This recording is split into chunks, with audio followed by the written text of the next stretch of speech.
कल्पना कीजिए, आप हजारों साल पीछे चले गए हैं। कोई शहर नहीं, कोई सड़क नहीं, कोई तकनीक नहीं, सिर्फ घने जंगल, पहाड़ और विशाल मैदान। इंसान एक छोटे समूह के रूप में जीते थे, भूख से लड़ते, जंगली जानवरों से बचते और धीरे धीरे जीवन के रहस्य समझते। यह कहानी है हमारे पूर्वजों की, जिन्होंने आग की खोज की, भाषा सीखी और धीरे धीरे सभ्यता की नींव रखी।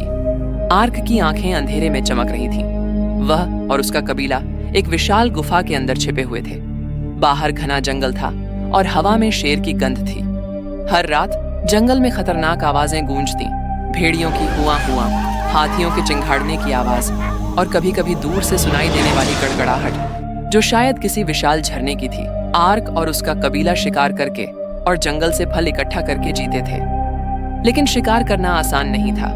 उनके पास कोई तेज धार वाले हथियार नहीं थे, बस नुकीले पत्थर, लकड़ी की भालाएं और कभी कभी बड़ी हड्डियां, जिन्हें वे डंडे की तरह इस्तेमाल करते थे। एक दिन आर्क और उसके दोस्तों ने एक हिरण का पीछा किया। हिरण तेज था और वे सभी भूखे थे। उन्होंने पेड़ों के पीछे छिपकर उसे घेरने की कोशिश की। आर्क के दोस्त टोर ने एक पत्थर उठाया और हिरण की तरफ उछाल दिया।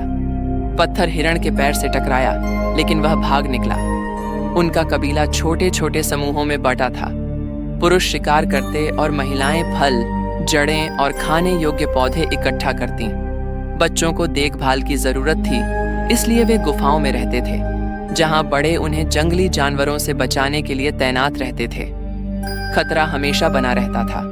एक बार जब कबीला नदी के पास आराम कर रहा था, एक विशालकाय गुफा शेर उन पर झपट पड़ा। सभी इधर उधर भागने लगे, लेकिन आर्क और उसके कुछ साथियों ने जब जलती हुई लकड़ियां उठाईं, तो शेर पीछे हट गया। यह पहली बार था जब इंसानों ने देखा कि आग से जानवर डरते हैं, लेकिन वे आग को पकड़ने या जलाने की कला नहीं जानते थे। यह रहस्य अभी भी अनसुलझा था। कुछ दिनों बाद बिजली चमकी और एक सूखा पेड़ जल उठा। पूरे जंगल में रोशनी फैल गई और आर्क अपने कबीले के साथ दूर से इस जादू को देख रहा था। धीरे धीरे कबीले ने महसूस किया कि आग न केवल गर्मी देती है, बल्कि अंधेरे में रोशनी भी फैलाती है। सबसे महत्वपूर्ण बात, इससे जंगली जानवर दूर रहते थे। लेकिन आग को कैसे जलाया जाए? उन्होंने देखा कि जब दो पत्थरों को जोर से टकराया जाता था, तो छोटी छोटी चिंगारियां निकलती थीं।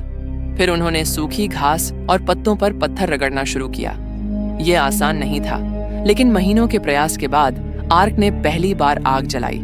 पूरा कबीला खुश हो गया। अब वे रात में ठंड से बच सकते थे और सबसे महत्वपूर्ण बात, वे अब कच्चा मांस खाने के बजाय उसे पका सकते थे। आग ने इंसानों को ताकत दी। यह उनका पहला बड़ा आविष्कार था। अब जब उनके पास आग थी, तो शिकार करना थोड़ा आसान हो गया था, लेकिन वे अभी भी हाथ से पत्थर फेंकने पर निर्भर थे। यह हमेशा काम नहीं करता था। एक दिन आर्क ने देखा कि अगर पत्थर को नुकीला करके लकड़ी से बांधा जाए, तो यह एक भाला बन सकता है। उसने और उसके कबीले के लोगों ने पत्थर को घिसकर नुकीला बनाना शुरू किया और उन्हें लकड़ी की छड़ियों में बांध दिया।